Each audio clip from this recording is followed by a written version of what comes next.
kõik olime oma elus muutuste keskel, kui liitusime Combat Ready Instructor programmiga. Erinevad lood, erinevad stardikohad, kuid üks ühine tulemus. Me õppisime end päriselt juhtima. 9 kuu jooksul ei muutunud ainult meie oskused. Me kasvasime inimestena, ka naistena. Aina selgemaks sai tunne, et mina juhin oma elu. Et mu elus on rohkem tasakaalu ja et ma ei pea enam sobituma.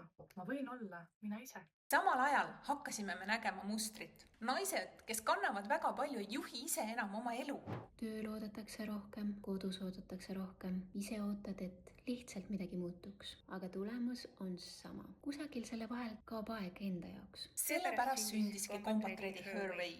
Me juhindume ülima vastutuse mõtteviisist. Mitte selles tähenduses, et sina pead kõike tegema või et sina oled kõiges süüdi, vaid selles, et sina oled see, kes otsustab, mis edasi saab. Me jagame tööriistu ja kogemusi, mis aitavad sul luua selgust, tasakaalu ja vabadust oma ellu. Me ei ole üksi. Meie ümber on juba hulk naisi, kes jagavad seda mõtteviisi. Ja meie tagalaks on Combat Ready meeskond. Ja nüüd on minul sulle küsimus. Mis on sinu järgmine samm?